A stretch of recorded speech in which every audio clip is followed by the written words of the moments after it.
Não, a internet de Bambuí é triste mesmo, viu? Meu Deus.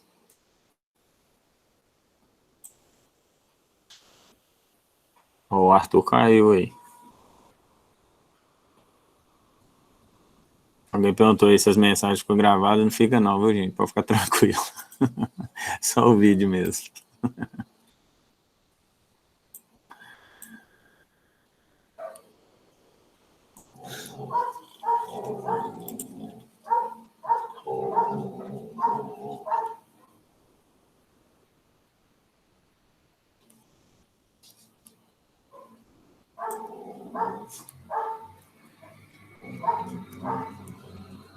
Agora estudar em casa é bom demais, né, Arthur? É bom, aí. Isso quando a gente esquece a câmera ligada. A Fernanda aparecendo aí.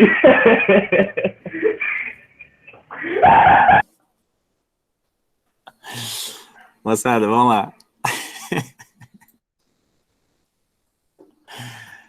Manda as dúvidas aí pra gente aproveitar o tempo aqui, hein?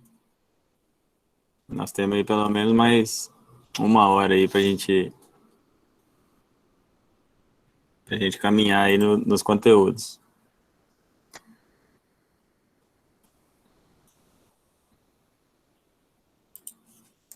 Quer dizer, aproveitar aqui depende mais de vocês do que de mim, né?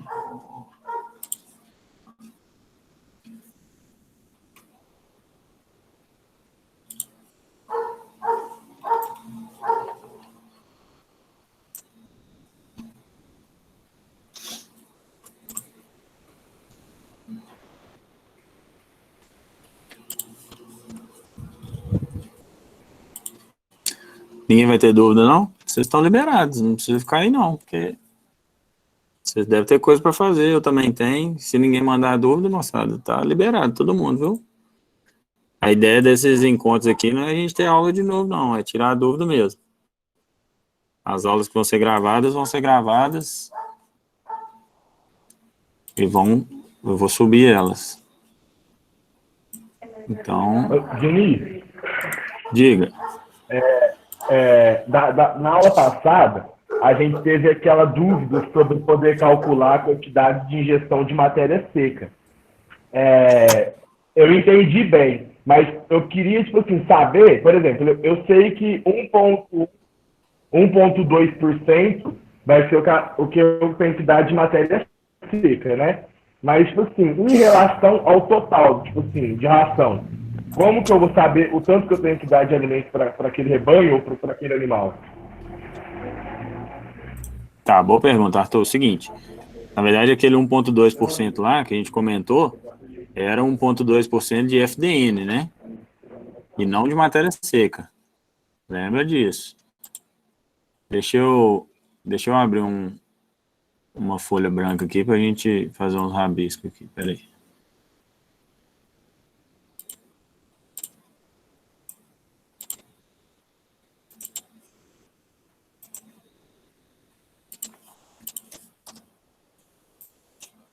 Compartilhar minha tela aqui com vocês.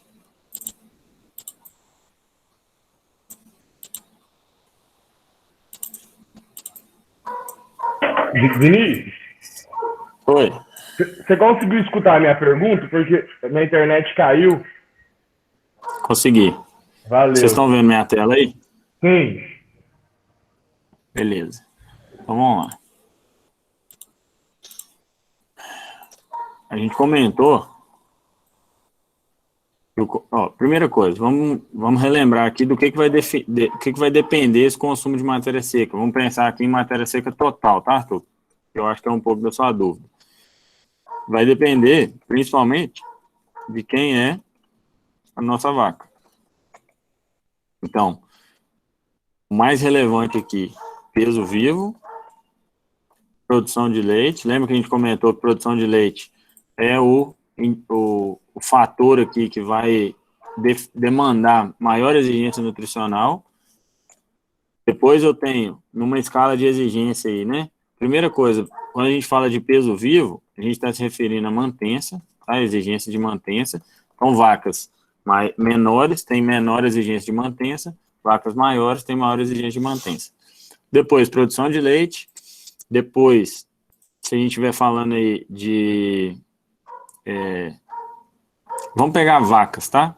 Porque se eu tivesse novilhas, eu teria aqui uma exigência de crescimento, tá? Só que em vacas não é o caso. Depois eu tenho uma... Vamos botar aqui uma reposição de reservas corporais. E aqui nós estamos falando de ganho mesmo, de peso, tá? E depois, talvez, por último, aí, reprodução. Então, se eu pensar em suprir, né, as demandas de todos esses fatores, quando a gente vai para a literatura, se a gente pegar o NRC, principalmente, aí a gente baseia muito no NRC 2001, tá, que é a última literatura que a gente tem, parece que vai ter uma atualização aí esse ano ou ano que vem, mas a gente não sabe bem, mas o NRC traz para a gente qual que é a exigência dessa vaca de energia, proteína metabolizável, principalmente, minerais, vitaminas, e assim por diante. Então, o que é o consumo de matéria seca, gente? Lembra que qualquer alimento que a gente está falando, né, qualquer dieta, ela é um veículo de nutriente. Então, se eu tenho ali 1 quilo de alguma coisa, nesse 1 quilo de alguma coisa, eu tenho quanto de carboidrato, eu tenho quanto de proteína, eu tenho quanto de lipídio e assim por diante, tá? Então, quando a gente fala de consumo de matéria seca, nós estamos falando o seguinte, quanto de dieta, quanto de matéria seca um animal precisa comer para suprir todas as exigências dele em nutriente. Bom, via de regra, se a gente pegar aí o consumo, né, de vacas em produção, a gente vai ter entre 2 e, às vezes, até 3,5% do peso vivo delas. Isso é um dado que tá lá na literatura, tá? Não é um dado que a gente consegue mexer muito, não tem muita variação nisso. Para que eu vou usar essa informação aqui? Primeiro, para iniciar o processo de formulação de dietas e manejo nutricional. Por que essa margem aqui, por que tem essa variação tão grande? Porque depende disso tudo aqui, ó. Vacas produzem maiores, mais pesadas, produzem mais leite, menos leite, né? No caso de primíparas, principalmente, estão em crescimento, não estão em reposição de reserva, estão em mobilização de reserva, qual que é o status metabólico dessa vaca, estão na reprodução, não estão próximo do parto ou não, tá? Então vai ter todos esses fatores aí influenciando.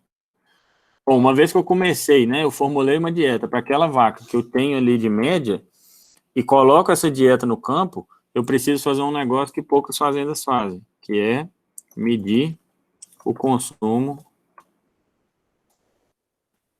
de matéria seca real. Por quê? Porque ao invés de eu formular para um dado de tabela, eu tenho duas opções. Eu formulo formulação com dados de tabela, que é o dado que o NRC traz para a gente, ou eu posso formular com dados reais. Qual vocês acham que eu vou ter um nível maior de precisão?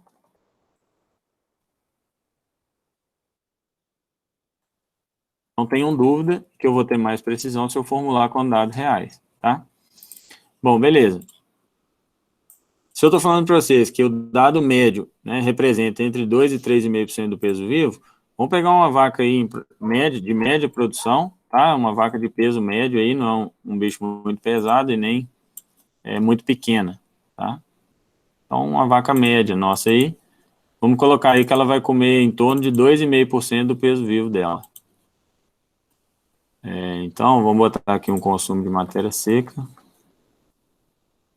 de 2,5% do peso vivo da vaca. Se o peso vivo da vaca vamos botar aí 600 quilos, qual é o consumo de matéria seca dessa vaca?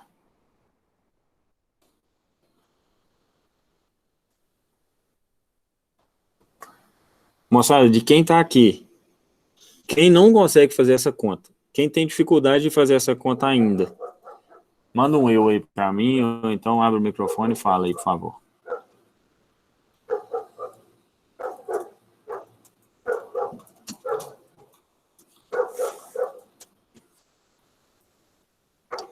Tem alguém aí ainda, não?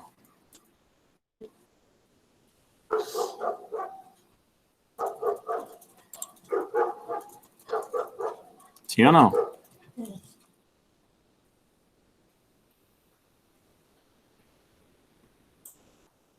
Será que eu caí? Vocês estão me ouvindo, gente?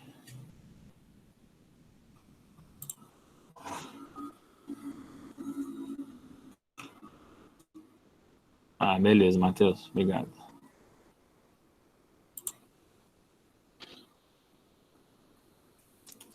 Então, vamos lá. Alguém mandou 15 aí no chat, né? Como é que vocês chegaram nessa conta? Me conta aí.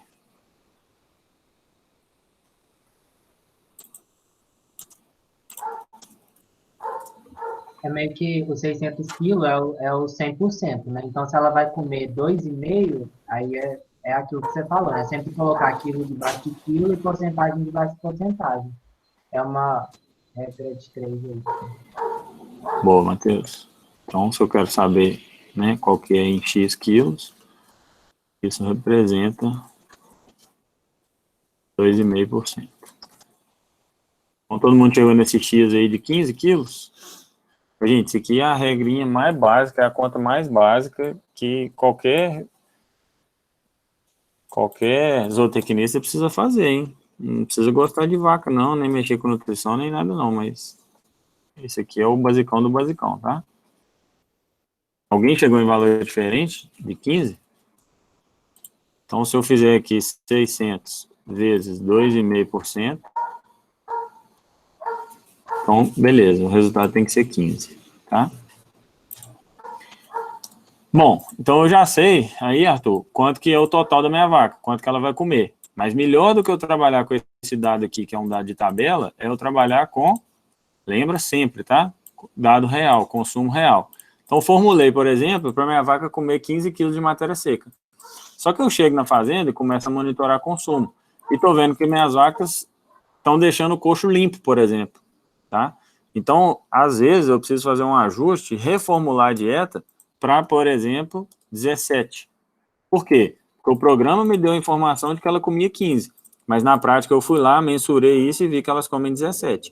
Então, para eu ter essa sobra, para eu ter essa oportunidade de trabalhar um pouquinho de sobra, eu preciso reformular essa dieta para um volume um pouco maior, porque aí eu vou estar conseguindo suprir o consumo dessas vacas. Tá? É muito arriscado a gente trabalhar com coxo limpo, com sobra zero. Por quê? Porque pode ser que eu estou dando uma dieta de 15 quilos, ela está fechando a exigência da vaca, mas pode ser que ela não esteja fechando a exigência da vaca. Pode ser que minhas vacas estão ficando com fome, tá? E aí eu não estou atingindo o máximo de potencial que eu poderia estar atingindo com essas dietas. Ficou claro isso aqui?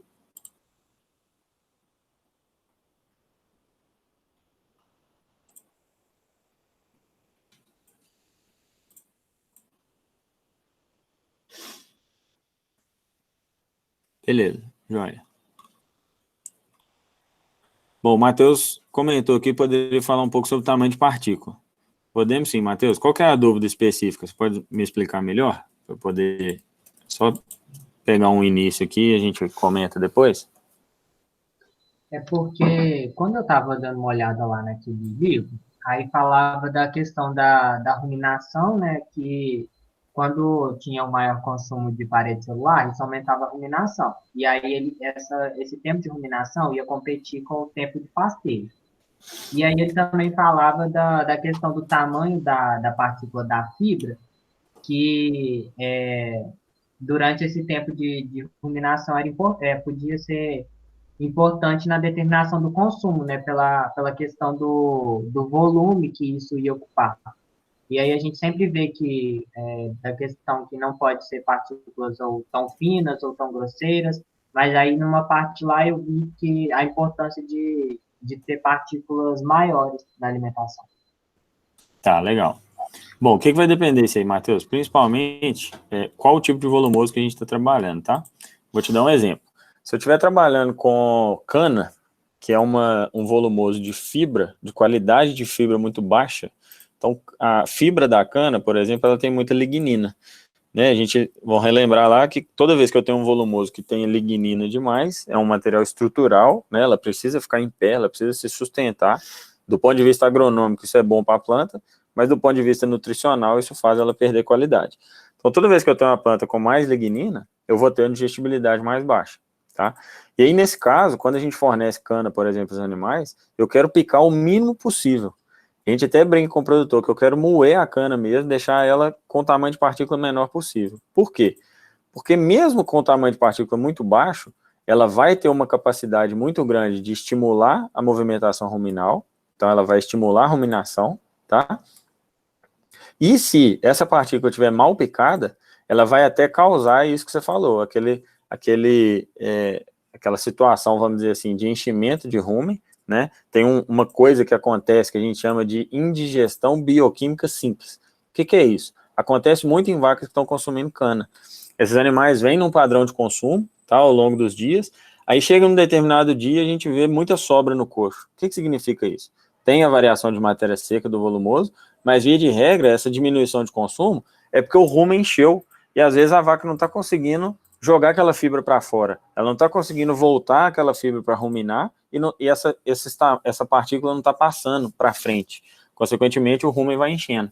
Até que chega num momento que ela fica meio enfarada mesmo, ela não consegue comer mais.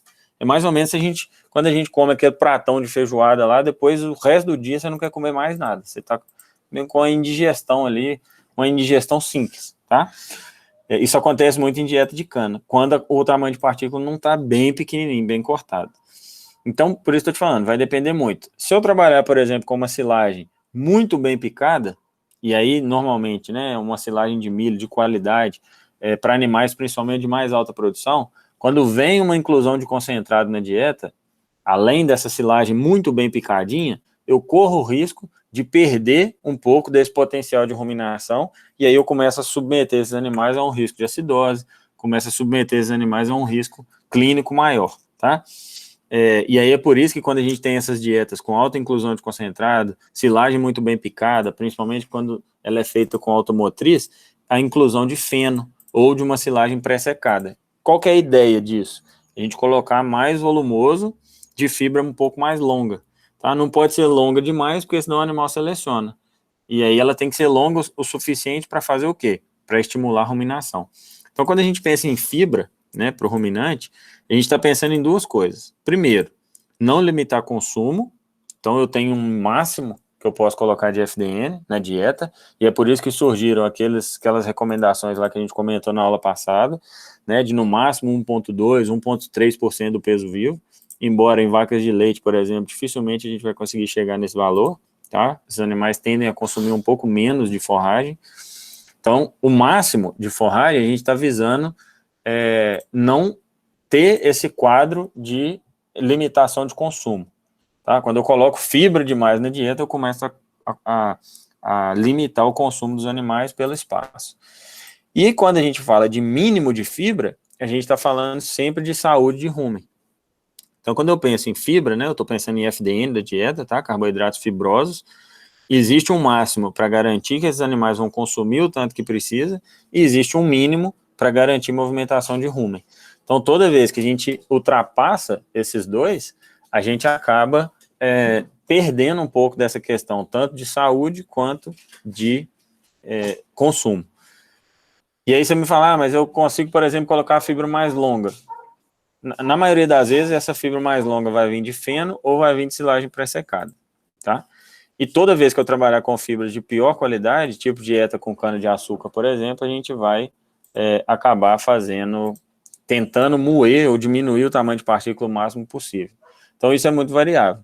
Mas essa regrinha aí, eu acho que para quase todas as situações ela vai servir. Se tiver que a gente guardar, né, um fundamento ou uma ideia geral, é que ela não pode ser tão longa ao ponto do animal selecionar, e ela não pode ser tão pequena ao longo da gente perder esse poder de ruminação, tá? Mais para frente, no próximo módulo, quando a gente estiver comentando sobre carboidrato, eu vou mostrar para vocês um conceito que a gente chama de fibra fisicamente efetiva. Essa fibra fisicamente efetiva é o que vai fazer esse efeito de ruminação. Então, tem como a gente calcular isso na dieta. Qual que é a quantidade de fibra fisicamente efetiva que está entrando na minha dieta? Se eu trabalho com coprodutos, por exemplo, tipo casquinha de soja, caroço de algodão e outros, tá? A gente tem um efeito de ruminação, às vezes, um pouco maior, principalmente quando é polpa cítrica e caroço de algodão. Quando eu não trabalho com coproduto, a única fonte de fibra da dieta é da forragem, da silagem, por exemplo, e aí a gente precisa estar atento aí aos limites máximos e mínimos de fibra que a gente pode colocar, tá? Mas o que vai interferir aí, principalmente em relação ao tamanho de partícula, é esse poder de ruminação que essa dieta vai ter, que é o que a gente chama de fibra fisicamente efetiva. Beleza? Entendi. Só é assim, lógico que, igual você falou, tem uma variação, mas tem uma média assim de tamanho que favorece essa separação? Tem. Na verdade, a gente tem uma forma da gente mensurar isso.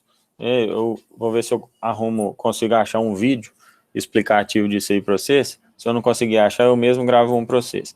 Mas tem um conjunto de peneiras que a gente usa, que foi desenvolvido pela Universidade da Pensilvânia, chama Penn State, tá? Esse conjunto de peneiras, eles têm várias malhas, várias furações nela. E aí a gente tem um padrão, da onde a gente coloca uma quantidade conhecida da dieta nessas peneiras, faz uma agitação dessas peneiras, e em cada peneira a gente quer um padrão de quantidade de alimento que vai caindo ali, tá? Depois eu posso mandar um quadrinho, até para vocês terem também essa informação importante, de qual a quantidade que a gente quer colocar. Quando eu tenho, por exemplo, uma dieta total, esse padrão é 1. Quando eu tenho só silagem de milho, esse padrão é outro, tá? E aí, quando esse padrão de distribuição de partículas está dentro do que a gente espera, teoricamente essa dieta está ok em relação ao tamanho de partícula. Mas o que a gente mais vai preconizar é que a gente tenha quantidade de material suficientemente picado no máximo até 3 centímetros de tamanho de partícula. Tá? Entre 2 e 4 centímetros ali seria uma média razoável, que vai coincidir um pouco com essa peneira do meio aí que a gente vai ter de material, na hora que a gente agita esse material nas peneiras, seria essa peneira do meio, que a gente vai ter o máximo a maior porção, vamos dizer assim, da dieta nesse tamanho de partícula, próximo de 3 centímetros. Tá? Vai ter um pouquinho mais, vai ter um pouquinho menos, principalmente o concentrado, né, que é moído, é um alimento mais processado, mas o ideal é que a gente tenha aí entre 3 e 5 centímetros de tamanho de partícula, tá? Beleza, obrigado. Danilo perguntou aí, se o ideal é ter um pouco de sobra no coxo. Danilo, o ideal é eu ter sempre um pouco de sobra, tá? Por que a gente sempre vai tentar trabalhar com um pouco de sobra? E aí vai depender, essa quantidade vai depender muito do sistema. Se eu estou trabalhando num sistema mais intensivo, animais confinados, por exemplo, onde eu tenho mais controle em relação à quantidade, em relação ao número de animais, eu posso trabalhar aí entre 5% de sobra, até 10% de sobra a gente vai aceitar, tá? Isso também vai depender muito do manejo da fazenda. Se a fazenda tem um nível gerencial maior, né, de precisão, vamos dizer assim, da quantidade de comida, etc., dá para a gente trabalhar com sobras menores, tá? Tem lugar, ou em fazendas, né, que alguns lotes vão trabalhar com sobra zero, mas é bem raro, tá? Hoje a gente praticamente não faz esse tipo de manejo, a não ser quando eu tenho um nível de gerenciamento e de precisão bem alto, onde eu garanta que meus animais estão comendo a quantidade que eu prevejo que eles estão comendo. Cada vez que eu trabalho com consumo real, quando eu meço consumo na fazenda e trabalho com consumo real, eu posso chegar mais perto disso, tá? Quando eu trabalho com dado de tabela, eu preciso ter uma margem de segurança um pouco maior. E também, obviamente, se eu estiver trabalhando num sistema que não é tão intensivo, que não é tão controlado, exemplo, uma produção de leite de semi-confinamento, tá? Onde eu tenho vacas, por exemplo, indo no piquete, que seja para deitar, que seja para descansar, mas elas ainda dão uma pastejada, dão uma mordiscada ali em alguma área de pasto. Aí quando elas vão no coxo, talvez o consumo delas não vai ser tão próximo do previsto. Então, vai depender muito disso. Mas, via de regra, a gente vai trabalhar sempre entre 5% e 10% de sobra, tá? Então, exemplo, se eu estou formulando para minha vaca lá, que come 15 quilos de matéria seca, vamos imaginar que isso representa aí, em média, de 30 a 35 quilos, tá, de matéria natural por vaca. Então, se eu sei que cada vaca minha tem que comer 30 quilos, vamos supor, e eu tenho 10 vacas no lote, eu vou colocar uma quantidade de dieta para, teoricamente, essas 10 vacas no lote. Então, 10 vacas vezes 30 quilos, eu vou colocar 300 quilos de comida naquele coxo. Se eu vou dividir o trato em 2 vezes, eu vou colocar 150 de manhã, 150 à tarde, tá? Beleza, feito isso, eu vou acrescentar aí 10%. Então, ao invés de eu colocar 150 quilos, eu vou colocar 150 mais 15 quilos. Vou colocar 165 quilos, tá? Por quê? Porque eu estou estimando que cada vaca minha vai comer 15. Nós estamos falando de matéria natural, né? Eu estou estimando que cada vaca minha vai comer essa quantidade em matéria natural, 30 quilos. Aí eu vou lá e coloco 33, por exemplo, tá? Porque eu garanto que eu não estou deixando minha vaca passar fome.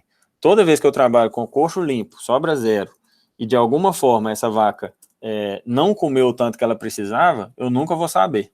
Por quê? Porque ela pode ter comido o tanto que precisava e não sobrou nada, ou pode ter faltado 1 ou 2 quilos ali, 3 quilos de matéria seca, de matéria natural às vezes, tá? E isso é suficiente, por exemplo, para essa vaca não produzir ou deixar de produzir 1 litro de leite.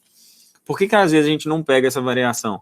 Porque a gente não mede leite, não pesa leite todo dia. Né? Nas ferramentas, aí, nos softwares que a gente tem, onde mostra essa variação diária, eu acabo conseguindo pegar essa variação de consumo também. Só que como a gente não pesa isso todo dia, muitas vezes 1 ou 2 quilos de diferença ali, né? No dia que a gente pesa o leite, às vezes não é o dia que coincidiu de ter essa variação de consumo. Enfim, eu calculo, né, a quantidade que vai para o lote e acrescento ali 10%. Lembrando, gente, que sobra é diferente de resto, tá? Toda vez que a gente colocar a dieta lá, os animais vão selecionar. Vão comer a parte de tamanho de partícula menor, vão comer o concentrado mais do que o volumoso, se elas puderem selecionar. E aí, eu tenho que ter isso muito claro, porque quando eu vou fazer essa leitura lá no coxo, a sobra do material tem que ser tem que ter uma característica muito semelhante ao oferecido, tá? É mais ou menos assim, você coloca lá arroz, feijão, um pedaço de frango e angu no prato. A sobra é um pouquinho de arroz, um pouquinho de feijão, um pedacinho de carne e um pouquinho de angu. É diferente do resto, que é comer tudo e deixar só o osso lá no prato. Então a vaca pode limpar o coxo no sentido de deixar só o resto. Às vezes isso acontece muito com silagem mal picada, tá? Deixa lá quantidade grande de palha, de sabugo e assim por diante. E aí as pessoas às vezes interpretam isso como sendo sobra, mas isso não é sobra, isso é resto, tá? A sobra, ela tem que ter características semelhantes ao material oferecido, beleza? Ficou claro isso aí, Daniel? Joia. O que mais, moçada?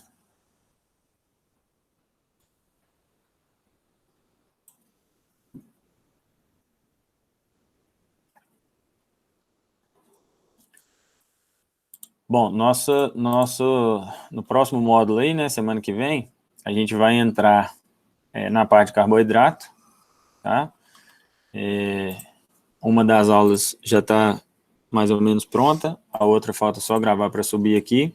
Segunda-feira eu já libero para vocês.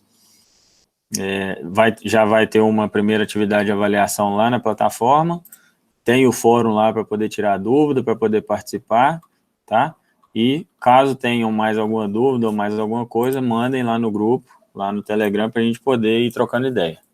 Beleza? Se tiverem mais alguma dúvida aí, podem mandar. Se não tiverem, estão liberados. Vocês devem ter mais coisa para fazer, eu também. Então, a gente finaliza por aqui. Tá ok para todo mundo ou querem colocar mais alguma situação, mais alguma dúvida aí?